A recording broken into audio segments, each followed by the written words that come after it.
కానూన్ RTI media. నమస్కారం, వార్తలకు స్వాగతం. ముందుగా ముఖ్యాంశాలు. Minister Gudivada Amarnath press meet, పలు అంశాలపై వివరణ.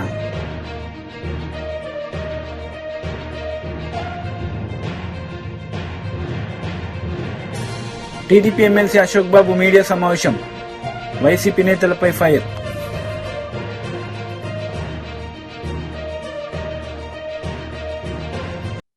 ఆర్థిక శాఖ మంత్రి బుగ్గన రాజేంద్రనాథ్ రెడ్డి ముఖ్యమంత్రి వైఎస్ జగన్మోహన్ రెడ్డిని పరామర్శించారు. ఇటీవల సీఎం జగన్పై దాడి జరిగిన నేపథ్యంలో మంత్రి బుగ్గన రాజేంద్రనాథ్ రెడ్డి సోమవారం సీఎంను కలిసి యోగక్షేమాల గురించి మాట్లాడారు.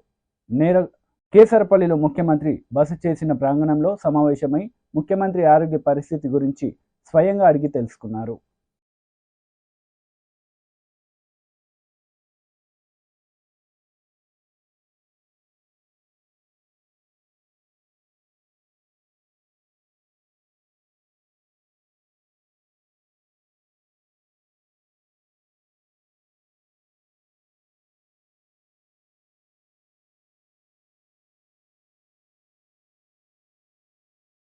పలమనేరు భారీ బహిరంగ సభలో ఏపీసీసీ చీఫ్ వైఎస్ షర్మిలారెడ్డి పాల్గొన్నారు.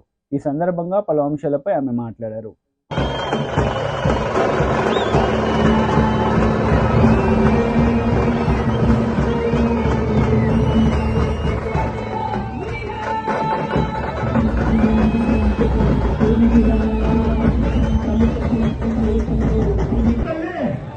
కొన్ని వేలాది మంది, లక్షలాది మంది ఈ రోజు గురించి ఎదురు చూస్తుంది ఆంధ్రప్రదేశ్.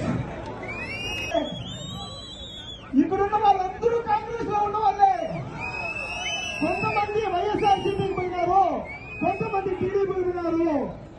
మళ్ళీ మా హక్కు వచ్చిందానికి అందరూ కాంగ్రెస్ మొక్కుతా ఉన్నారు, చర్చిల్లో ప్రార్థనలు చేస్తూ ఉన్నారు. కాంగ్రెస్ ప్రభుత్వం రావాలా? ఎప్పుడైనా అవసరాలు తీర్చాడా?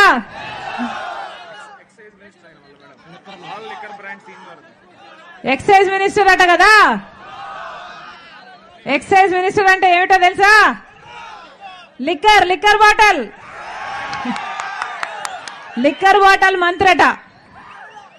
మొత్తం అన్ని కాంట్రాక్టులు ఈయన బినామీలే అట. ఇప్పుడు ఆ లిక్కర్ షాపులలో boom boom, special status, capital, president medal, DSC అన్ని ఈయనయ్యాట కదా. బాగా సంపాదించాడు, అవునా? బాగా సంపాదించాడు. ఎస్సీ, దళితుడు, అంబేద్కర్ శిష్యుణ్ణి అని చెప్పుకుంటాడు కదా. మరి అంబేద్కర్ గారి ఆశయాలను నిలబెట్టడం అంటే ఏమిటి? మద్యం అమ్మడమా? అది కూడా కల్తీ మద్యం అమ్మడమా? బయట బ్రాండ్లు ఎక్కడా అమ్మనియారట కదా. మొత్తం అంతా వీళ్ళే తయారు చేస్తారట. అదేమో నాసిరికం మందు. మన రాష్ట్రంలో మిగతా రాష్ట్రాల కంటే 25% ఎక్కువ మంది కిడ్నీలు, లివర్లు పాడైపోయి చచ్చిపోతున్నారు. పట్టించుకుంటున్నారా ఎవరైనా? లేదు. అయినా అదే మద్యం అమ్మాలి, వాళ్ళు అమ్మిందే కొనాలి. వాళ్ళ ఎంతకు అమ్ముతారో అంతకే కొనాలి. ఎక్కడైనా న్యాయం ఉందా? బయట క్వార్టర్ బాటిల్ 65 రూపాయలు అయితే ఇక్కడ 250 రూపాయలు అమ్మా అని చెప్తున్నారు. నిజమేనా? టీడీపీ ఎమ్మెల్సీ అశోక్ బాబు మీడియా సమావేశం నిర్వహించారు. ఈ సందర్భంగా పలు అంశాలపై ఆయన మాట్లాడారు. అందుకే నుదుటిని రాసుకుని వెళ్ళినా కూడా పక్కన ఉన్న వెల్లంపల్లి గారి మీద పడి ఆయన కూడా గాయాలైనవి అని చెప్పి, మరి ఈ విభిన్నమైన స్టేట్మెంట్లు 8 మందిని 8 టీములు మేము పెట్టాం, ప్రయత్నిస్తూ ఉన్నారు. మరి 48 గంటలు అయిపోద్ది. ఇప్పుడు 7 గంటలు, ఇంకో గంటకు 48 గంటలు అవుద్ది. మరి ఏమన్నా ఒక అనామకుడిని తీసుకొచ్చి చూపించి వీడే అంటారా? నిజమైన నిందితుడిని పట్టుకుని అతను రాయివేసట కారణం ఏంటి, ఎందుకు ఇస్తాడు అనేది స్పష్టంగా ప్రజలకు చెప్పగలుగుతారా అనేది పోలీసుల యొక్క నిజాయితీ మీద ఆధారపడి ఉంటుంది. ఇప్పుడు ఎలక్షన్ కోడ్ ఉంది, పోలీసులు ఎవరికి దాసోహం చేయాల్సిన పని లేదు, నిజాయితీగా పనిచేస్తారని మేము అనుకుంటున్నాం. రెండోది వైఫల్యం.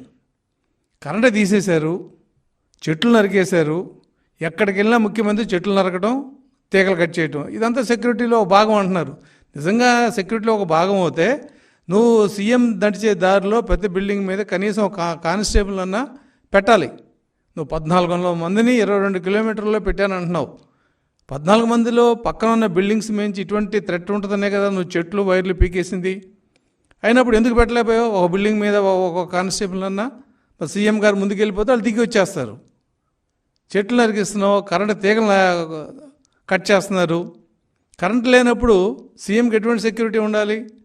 ఆయన బస్సు మీద ఉన్నప్పుడు ఖచ్చితంగా ఫ్లడ్ లైట్లు ఉండాలి, ఆయన చుట్టూ కూడా ఫ్లడ్ లైట్ వాచ్ ఉండాలి. మరి ఈ ప్రోటోకాల్ మరి పోలీసుకి తెలియదా? తెలిసినా ఏమవుద్దులేని చేశారనేది పోలీసులకు సమాధానం చెప్పాలి.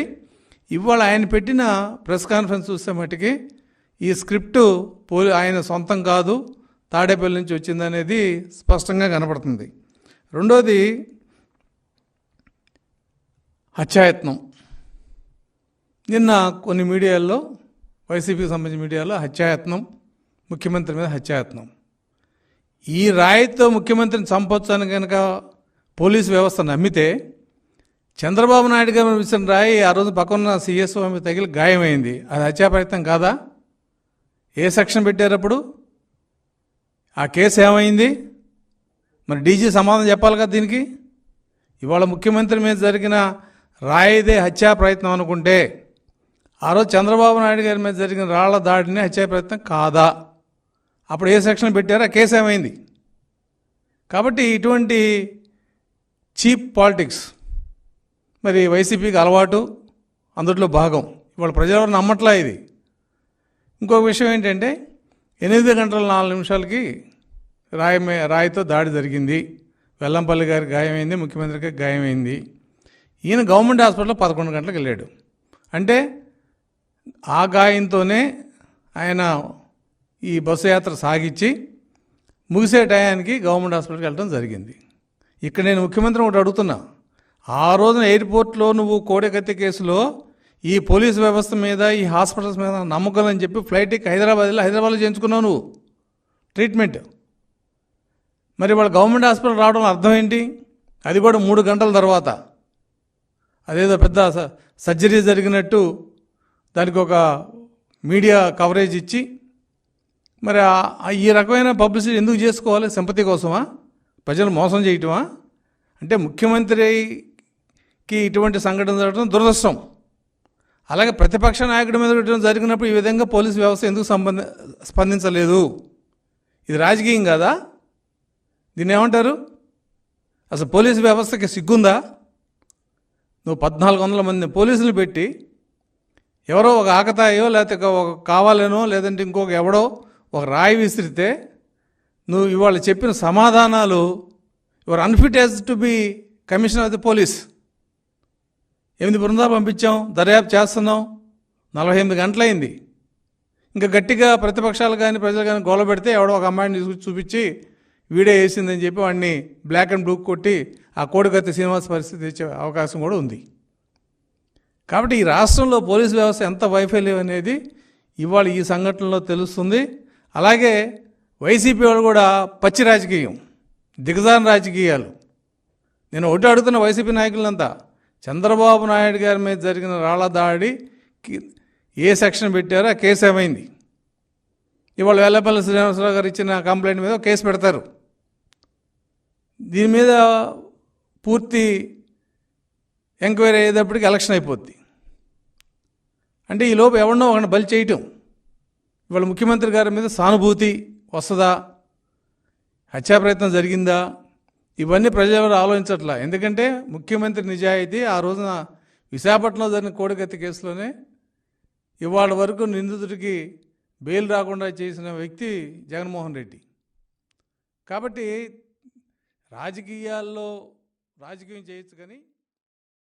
TDP MLC Panchumarthi Anuradha media సమావేశం నిర్వహించారు. ఈ సందర్భంగా సీఎం జగన్పై ఆమె మండిపడ్డారు. నిజం గెలవాలి అనే యాత్ర ద్వారా మరి 203 కుటుంబాలని మారుమూరు పల్లెటూళ్ళు సైతం వదిలిపెట్టకుండా పరామర్శించిన ఘనత బోనమ్మ గారిదే. 95 నియోజకవర్గాలు పర్యటించడం జరిగింది. మాలుమూరు ప్రాంతాల్లో కూడా మేము చాలాసార్లు చెప్పాం, మేడం అక్కడ చాలా కష్టం, వెళ్ళడం కూడా చాలా కష్టం. వాళ్ళని పిలిచి, ఆ కుటుంబాన్ని పిలిచి మనం పార్టీ ఆఫీస్లో చెక్కులు అందజేద్దాము అని చెప్తే, లేదు లేదు, వెళ్ళలేని పరిస్థితి ఉంటే నేను నడిచైనా సరే వెళతా, ఆ ఇంటికి వెళతా, నేను వెళ్ళి తీరాల్సిందే, వాళ్ళని పరామర్శించాల్సిందే, వాళ్ళకి భరోసా కల్పించాల్సిందే, వాళ్ళకి ధైర్యం చెప్పాల్సిందే. ఆ కుటుంబ పరిస్థితుల్లో ఒక 3 లక్షల రూపాయలు ఇవ్వటమే కాకుండా ఇంకేదన్నా వాళ్ళకి సహాయం కావాలేమో, ఇంకేదన్నా వాళ్ళ ఇంట్లో చదువులు ఎవరన్నా చదవాలేమో, ఇంకెవరికన్నా ఒక వైద్య సదుపాయం కావాలేమో, అవన్నీ నేను కనుక్కోవాల్సిందే, వెళ్ళి తీరాల్సిందే అని మంకు పట్టిన బోనమ్మ గారికి ఈ ప్రెస్ మీట్ ద్వారా వారికి పాదాభివందనం చేసుకుంటా ఉన్నా. ఎక్కడ కాంప్రమైజ్ అవ్వాల, వెళ్ళారు, పరామర్శించారు, కూర్చున్నారు, వాళ్ళ బాధల్ని విన్నారు, అన్నీ నోట్ చేయించుకున్నారు. ఎన్టీఆర్ ట్రస్ట్ ద్వారా ఎవరైతే పిల్లలు ఉంటారో వాళ్ళందరికీ కూడా విద్య సదుపాయాన్ని ఖచ్చితంగా కలగజేస్తామని చెప్పి వాగ్దానం చేశారు. ఆ ఇంట్లో పెద్దలు ఎవరన్నా అనారోగ్య పాలైతే వాళ్ళకి ఏదైనా సహాయం కావాలి అని అంటే వాళ్ళకి ఎన్టీఆర్ ట్రస్ట్ ద్వారా చేస్తామని చెప్పడం జరిగింది. అంతేకాకుండా కొంతమంది ఎవరైతే మరీ ఇక దీర్ఘకాలిక రోగాలతో ఉన్నారో వాళ్ళందరికీ కూడా అవసరమైతే నారా చంద్రబాబు నాయుడు గారు ముఖ్యమంత్రి అయిన తర్వాత ముఖ్యమంత్రి ఫండ్ ద్వారా కూడా చేయిస్తాను అని చెప్పి వాగ్దానం చేసిన మహాసాధ్వి మన భువనమ్మ గారు. 95 నియోజకవర్గాలు, 203 కుటుంబాలు, 9080 కిలోమీటర్లు, 25 పార్లమెంట్ కాన్స్టిట్యున్సీలు తిరగడం జరిగింది. 25 పార్లమెంట్ కాన్స్టిట్యున్సీలు, ఒక్కొక్క పార్లమెంటరీ కాన్స్టిట్యున్సీస్ అయితే 2-3 సార్లు తిరగాల్సి వచ్చింది. రూట్ మ్యాప్ సరిగ్గా కోయిన్సైడ్ అవ్వకపోవడంతో మరి 2-3 సార్లు ఒకే పార్లమెంటరీ కాన్స్టిట్యున్సీ కూడా తిరగాల్సి వచ్చింది. దాదాపు 150 ప్రసంగాలు వారు చేయటం జరిగింది. అంతేకాకుండా ప్రసంగాలు చేయడమే కాకుండా వ్యక్తిగతంగా ఇంటరాక్షన్ ప్రోగ్రామ్స్ కూడా మేడం గారు చేయటం జరిగింది. యువతతో ఇంటరాక్షన్ జరిగింది, ఫస్ట్ టైం ఓటర్స్తో ఇంటరాక్షన్ జరిగింది, గిరిజనులతో ఇంటరాక్షన్ జరిగింది, మైనారిటీలతో ఇంటరాక్షన్ జరిగింది, బడుగు బలహీన వర్గాలతో ఇంటరాక్షన్ జరిగింది. అలా ప్రతి వర్గాన్ని కూడా వాళ్ళు కలుసుకున్నారు. యువతతో ఇంటరాక్షన్ ప్రోగ్రాం జరిగింది. అదేవిధంగా ఈ ప్రోగ్రాంలోనే కళలకి రెక్కలు అనే ఒక పథకాన్ని కూడా భువనమ్మ గారు మరి రూపొందించి ఆ స్కీమ్ని కూడా విడుదల చేయటం జరిగింది. ఎవరైతే ప్రొఫెషనల్ కోర్సెస్లో ఉన్నారో వాళ్ళందరికీ కూడా 35 సంవత్సరాల లోపు ఉన్న వాళ్ళందరికీ కూడా ప్రొఫెషనల్ కోర్సెస్ ద్వారా వాళ్ళందరికీ ఎవరైతే ఒక ప్రొఫెషనల్ కోర్స్ చేయాలని అనుకుంటే వారు కనుక బ్యాంక్ లోన్కి కనుక వెళితే ఆ లోన్కి మొత్తం షూరిటీ నారా చంద్రబాబు నాయుడు గారే ఉంటారు అనేది ఈ పథకం యొక్క ఉద్దేశం. అంతేకాకుండా వాళ్ళు ఏదైనా లోన్ పెట్టుకుంటే వాళ్ళకి లోన్కి సంబంధించిన వడ్డీ మొత్తం కూడా ప్రభుత్వమే బరాయిస్తుంది, నారా చంద్రబాబు నాయుడు గారే బరాయిస్తారు అని చెప్పి ఆ స్కీమ్ యొక్క అర్థం. అలాంటి ఒక స్కీమ్ని కూడా మరి ఈ యాత్రలోనే వారు విడుదల చేయటం కూడా జరిగింది. అంతేకాకుండా ప్రజల యొక్క కష్టాలు నష్టాలు తెలుసుకోవటమే కాకుండా పలు చోట్ల అన్నా క్యాంటీన్లు కూడా ప్రారంభించడం జరిగింది. అలా మొత్తం టూర్లో కూడా ప్రతి చోట కూడా ప్రజాప్రభుత్వం రావాలి, అది తెలుగుదేశం ప్రభుత్వం అయితేనే అది ప్రజాప్రభుత్వం అవుతుంది అని చెప్పి ప్రతి చోట కూడా వారు మాట్లాడటం జరిగింది. అలాగే ఉత్తరాంధ్రకి వెళ్ళినప్పుడు అక్కడ బడుగు బలహీన వర్గాలందరూ కూడా తల్లడిల్లిపోయి మేడం గారిని కలవడం జరిగింది. అమ్మా, ఈ వైసీపీ ప్రభుత్వంలో, ఈ జగన్మోహన్ రెడ్డి ప్రభుత్వంలో గంజాయి బారిన పడి మా పిల్లలు నాశనం అయిపోయారు అని చెప్పి, కొంతమంది ఆత్మహత్యలు చేసుకున్నారు అని చెప్పి ఆ రోజు బడుగు బలహీన వర్గాలందరూ కూడా మేడం గారి దగ్గరికి వచ్చి కలిసినప్పుడు మేడం గారి కంట్లో నీరుని నేను మొదటిసారి చూడటం జరిగింది. అట్లాగే ఆంధ్ర కోస్తా జిల్లాల్లో తూర్పు గోదావరి జిల్లాల్లో అలాగే కోస్తా ఆంధ్రాలో మేడం గారు పర్యటించినప్పుడు అక్కడ ప్రజలందరూ కూడా వచ్చి ఈ వైసీపీ ప్రభుత్వం మీద ఉన్న కక్ష, కోపం, కసి ఆవిడ దగ్గర వెళ్ళగక్కినప్పుడు ఆవిడిచ్చిన ధైర్యం. మినిస్టర్ గుడివాడ అమర్నాథ్ మీడియా సమావేశం నిర్వహించారు. ఈ సందర్భంగా టీడీపీ నేతలపై ఆయన మండిపడ్డారు. మీ మామ ఎన్టీ రామారావు గారి మీద చెప్పులిసింది ఎవరు? నువ్వు కాదా? అదే విజయవాడ నడిబొడ్డున వంగవీటి మోహన్ రంగని చంపేసింది ఎవరు? నీ పార్టీ కాదా? మీ ప్రముఖ జర్నలిస్ట్ అయినటువంటి దశరథ రామయ్య అనుకుంటా ఆయన పేరు, ఆయన్ని చంపేసింది విజయవాడలో. మీకుంది ఈ చరిత్ర అంతా కూడా. నిన్న గాజువాకలో వచ్చి అంటాడు 83లో వచ్చినటువంటి ప్రజాస్పందన ఇప్పుడు కనబడుతుంది గాజువాకలో అంటుంది. 83లో నువ్వు ఎక్కడున్నావు? ఏ పార్టీలో ఉన్నావు? 83లో నీ పార్టీ కాంగ్రెస్ పార్టీ, నువ్వు పోటీ చేసింది కాంగ్రెస్ పార్టీ, నువ్వు ఓడిపోయింది కాంగ్రెస్ పార్టీ. నువ్వు 83లో ఏ పార్టీ చూసావు? అసలు నీ రాజకీయ జీవితం మొదలైంది కాంగ్రెస్ పార్టీలో. తర్వాత సరే వాళ్ళ కూతురిని చేసుకున్నావు, తర్వాత రాజకీయ పరిణామాలు, వెనుపోట్లు ఇవన్నీ కూడా తెలిసినటువంటి అంశాలు. నీకు ఏ రోజు కూడా ప్రజల తాలూకా ఆమోదం, ప్రజా బలంతో, ప్రజల తాలూకా మన్ననతో నువ్వు రాజకీయాల్లో రాణించింది ఎప్పుడు నాకు తెలిసి ఎప్పుడు లేదు. అయితే 4 పార్టీలతో జతకట్టినప్పుడు లేదో మీ పార్టీ నాయకుడిని వెన్నుపోటు పొడిచో నీకు నాయకత్వం వచ్చింది తప్ప ప్రజల నుంచి ఒక నాయకుడిగా ఎదిగినటువంటి సందర్భం ఏ రోజన్నా చంద్రబాబు నాయుడు గారికి ఉందా? ఒకసారి ఆలోచన చేయమని చెప్పి కోరుతా ఉన్నా. ఇవన్నీ కూడా చూసిన తర్వాత కూడా ఇంకా జగన్మోహన్ రెడ్డి గారిని విమర్శించాలనేటువంటి ఆలోచన మానుకుంటే మంచిది. నువ్వు ఇంకా విమర్శించుకోలేది, ఆయన మీద ఇంకా మరింత సింపతి నీకు పడాల్సిన 10 ఓట్లు కూడా పడడం మానేస్తాయి. ఈరోజు చంద్రబాబు నాయుడు గారు నిన్న గాజువాకలో మరికొన్ని విషయాలు మాట్లాడుతూ రాష్ట్రంలో అభివృద్ధి, రాష్ట్రంలో ఏం జరిగింది, రాష్ట్రంలో పరిశ్రమల పరిస్థితి ఏంటి, రేపు నేను వస్తే 20 లక్షల ఉద్యోగాలు ఇచ్చేస్తానని చెప్పాను. 14 నుంచి 19 ఎన్ని ఉద్యోగాలు ఇచ్చావు చెప్పు ఒకసారి. సరే నువ్వు వచ్చితే ఇచ్చేద్దు కానీ నువ్వు గతంలో 2014 నుంచి 19 వరకు ఈ రాష్ట్రానికి ముఖ్యమంత్రిగా 5 సంవత్సరాలు పనిచేశారు. ఆ 5 సంవత్సరాల కాలంలో ఎన్ని ఉద్యోగాలు పరిశ్రమల ద్వారా ఇప్పించారో చెప్పండి. నేను ఛాలెంజ్ చేస్తా ఉన్నా. నేను పరిశ్రమల శాఖ మంత్రిగా రాష్ట్రానికి గడిచినటువంటి 5 సంవత్సరాల్లో వైఎస్ఆర్ కాంగ్రెస్ పార్టీ అధికారంలో ఉన్నప్పుడు చంద్రబాబు నాయుడు గారు 2010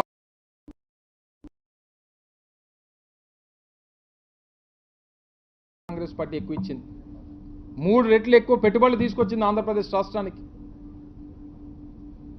ఈరోజు ఏది పడితే అది మాట్లాడతారు. రాష్ట్రంలో 4 పోర్టులు నిర్మాణం చేస్తున్నటువంటిది YSR Congress party, Bhogapuram international airport నిర్మాణం చేస్తున్నటువంటిది వైఎస్ఆర్ కాంగ్రెస్ పార్టీ, 3 ఇండస్ట్రియల్ కారిడార్స్ని ఏర్పాటు చేస్తుంది వైఎస్ఆర్ కాంగ్రెస్ పార్టీ ప్రభుత్వం. ఈరోజు ఇంత పెద్ద ఎత్తున ఇన్ఫోసిస్ లాంటి ప్రముఖ సంస్థల్ని ఈరోజు రాష్ట్రానికి తీసుకుని వచ్చి ఈరోజు విశాఖపట్నంలో స్థాపించి 1000 మంది ఉద్యోగావకాశాలు కల్పించింది వైఎస్ఆర్ కాంగ్రెస్ పార్టీ ప్రభుత్వం. నిన్న నేను గాజువాకలో ఎన్నికల ప్రచారం చేస్తున్నప్పుడు ఒక పెద్ద ఆయన వచ్చి కలిశాడు.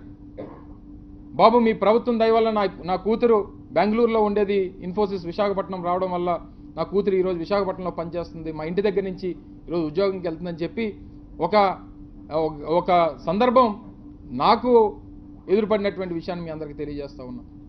ర్యాండ్స్టాడ్ లాంటిది ప్రముఖ కన్సల్టెంట్ కంపెనీని, ప్రముఖ ప్రపంచవ్యాప్తంగా ఉన్నటువంటి కంపెనీని తీసుకొని వచ్చాం. ఈరోజు ఎలక్ట్రానిక్ మ్యానుఫ్యాక్చరింగ్ క్లస్టర్స్లో టీసీఎల్, ఫాక్స్ లింక్స్ అనేక రకాలైనటువంటి ఎలక్ట్రానిక్ మ్యానుఫ్యాక్చరింగ్ యూనిట్లను తీసుకొని వచ్చాం. ఏసీ తయారీ యూనిట్లను తీసుకొని వచ్చాం. ఏషియాలోనే అతిపెద్ద ఫుడ్ ప్రాసెసింగ్ యూనిట్ అయినటువంటి మాండలేజ్ అనేటువంటి కంపెనీ ప్రపంచవ్యాప్తంగా అతిపెద్ద క్యాడ్బరీకి మ్యానుఫ్యాక్చర్ చేసి ఇచ్చేటువంటి కంపెనీ, ఏషియాలోని బిగ్గెస్ట్ ప్లాంట్ ఈరోజు ఆంధ్రప్రదేశ్లో ఏర్పాటు చేయించాం. యోకోహామా టైర్స్ కంపెనీ మన పక్కనే అచ్యుతాపురంలో ఏర్పాటు చేస్తాం. బల్క్ డ్రగ్ పార్క్ ఈరోజు నక్కపల్లిలో ఏర్పాటు చేస్తూ ఉన్నాం. 10 ఫిషింగ్ హార్బర్లు నిర్మాణం చేస్తూ ఉన్నాం. 10 ఫిష్ ల్యాండింగ్ సెంటర్స్ నిర్మాణం చేస్తూ ఉన్నాం. చెప్పు నీ హయాంలో ఇది చేస్తామని చెప్పు. ఒక బ్రెయిన్లెస్ ఫెలోని నీ కొడుకుని పెట్టుకొని నువ్వు నా గురించి మాట్లాడుతూ ఉన్నావు. నేను ఇప్పుడు కూడా ఛాలెంజ్ చేస్తూ ఉన్నా. నిన్న నువ్వు ఒక మాట మాట్లాడావు, దావోస్ వెళ్ళేటువంటి క్రమంలో నువ్వు దావోస్ ఎందుకు వెళ్ళలేదంటే నేను చలిగా ఉంది కాబట్టి వెళ్ళలేదని చెప్పానని చెప్తున్నావు. నేను ఆ మాట అన్నట్టు ఎక్కడన్నా నిరూపిస్తే నేను పోటీ నుంచి తప్పుకుంటా. నీ కొడుకు రెడీయా, లేకపోతే నువ్వు రెడీయా? ఎక్కడో పనికిమాలని ఆ రీల్స్ను షార్ట్స్ చూసుకునేటువంటి నీ కొడుకును నువ్వును నా గురించి మాట్లాడతారా? మా ప్రభుత్వం గురించి మాట్లాడతారా? చెప్పండి, మీరే సాక్ష్యం ఆ రోజు. ఎందుకంటే ఆ రోజు జరిగినటువంటి పత్రికా సమావేశంలో నేను క్లియర్గా మాట్లాడడం జరిగింది. చలిగా ఉంది అని చెప్పి ప్రచారం చేసుకుంది, ఆ పనికిమాల ప్రచారం చేసుకుంది నువ్వు. 9 సార్లు దావోస్ వెళ్ళానని చెప్పావు. ఏం ఉద్ధరించావు చెప్పు, నాకు తెలియక అడుగుతాను. ఏం సాధించుకొచ్చావు అక్కడి నుంచి వచ్చి? ప్రభుత్వ ధనాన్ని ఖర్చు పెట్టి నువ్వు తీసుకొని వెళ్ళి 10 సార్లు మేము వెళ్ళిన తర్వాత కూడా చెప్పాం, అక్కడ ఒక నెట్వర్కింగ్ సెషన్స్ మాత్రమే జరుగుతూ ఉన్నాయి. ప్రపంచవ్యాప్తంగా ఉన్నటువంటి వివిధ దేశాలకు సంబంధించినటువంటి పాలసీల మీద డిస్కషన్స్ జరుగుతూ ఉన్నాయి. అది ఒక పెద్ద నెట్వర్కింగ్ సెషన్ లాగా ఉపయోగపడుతుంది తప్ప అక్కడ ఉన్నటువంటి మనకు అవసరమైనటువంటి వారిని మన రాష్ట్రానికి రప్పించుకొని మనం సదస్సులు పెట్టుకొని మనం వాటిని ఆకర్షించేటువంటి కార్యక్రమాలు చేయాలి తప్ప 15 కోట్లు 20 కోట్లు. వైఎస్ఆర్సీపీ ఎమ్మెల్యే హఫీజ్ ఖాన్ మీడియా సమావేశం నిర్వహించారు. ఈ సందర్భంగా పలు అంశాలపై ఆయన మాట్లాడారు. గారిపైన దాడి, ఎలాంటి దాడి జరిగింది అనేది మీరు ప్రతి ఒక్కరు కూడా గమనించగలుగుతారు. బలంగా ఒక షార్ప్ షూటర్ ఎలాగైతే కొడతాడో ఆయనకు దెబ్బ ఖచ్చితంగా కొట్టాలా, ఆయనకు కన్ను పోయేటట్టు కొట్టాలా, లేదంటే ఆయనకు మైండ్కి పోయే నర్వ్స్కి దెబ్బపడి ఆయన ప్యారలైజ్డ్ అయిపోవాలా, లేదంటే ఆయన చనిపోవాలా అనే ఒక దురుద్దేశంతో నీచమైన ఆలోచనతో చాలా క్రూరంగా ఆలోచించి జరిగిన సంఘటన అది. మరి దానికి చంద్రబాబు నాయుడు గారిపైన ఒక రాయి విసిరించుకొని పోలిక చేయడానికి, డైల్యూట్ చేయడానికి చేస్తున్న ప్రయత్నము చంద్రబాబు నాయుడు గారు కానీ పవన్ కళ్యాణ్ గారు కానీ ప్రజలు గమనిస్తున్నారు. అది జగన్మోహన్ రెడ్డి గారు కాబట్టి అంత పెద్ద దెబ్బ తగిలినా ఆయన ఈరోజు మళ్ళీ ఆయనకు ఆ గుండె ధైర్యం ఇచ్చాడు కాబట్టి ప్రజల్లో వెళ్ళగలుగుతున్నారు. అదే ఒకవేళ చంద్రబాబు నాయుడు గారి పైన నిజంగా ఇలాంటిది జరిగింటే దేశంలో ఉండే ఫిలిం స్టార్లకు అందరినీ పిలిపించుకొని, దేశంలో ఉండే ప్రతి ఒక్క రాజకీయ పార్టీకి రాజకీయ నాయకుల్ని పిలిపించుకొని ఒక బెడ్ పైన పడుకొని అక్కడే మొత్తము 24 గంటలు మీడియా ముందర న్యూస్ దాన్ని క్రియేట్ చేసి సానుభూతి తీసేసుకొని దాన్ని కూడా రాజకీయాల కోసము ఎలక్షన్ కోసము వాడుకునే పరిస్థితి ఉంటుండే. కానీ ఆయన చేసింది తప్పు అని ఒప్పుకొని ఇక్కడికి ఇలాంటి సంఘటనల్ని స్టాప్ చేసుకుంటే ఆయనకు జనసేన పార్టీకు మేలు అని చెప్పి మరొక్కసారి హెచ్చరిస్తూ ఈ రాజకీయాల్లో కామెంట్స్ చేసుకోవచ్చు, క్రిటిసైజ్ చేసుకోవచ్చు, కానీ భౌతిక దాడులు అనేది మంచిది కాదు. ఇప్పటికైనా మీకు దేవుడు మీకు ఇంగిత జ్ఞానం ఇచ్చి రాబోయే రోజుల్లో. వార్తలు ముగించే ముందు ముఖ్యాంశాలు మరోసారి. Minister Gudivada Amarnath press meet, పలు అంశాలపై వివరణ.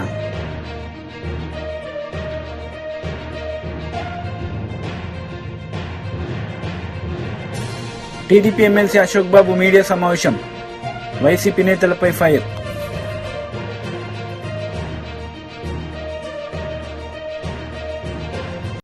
ఈ వార్తలు ఇంతటితో సమాప్తం. తిరిగి ప్రసారమయ్యే వార్తల్లో మళ్ళీ కలుద్దాం. అంతవరకు సెలవు. నమస్తే.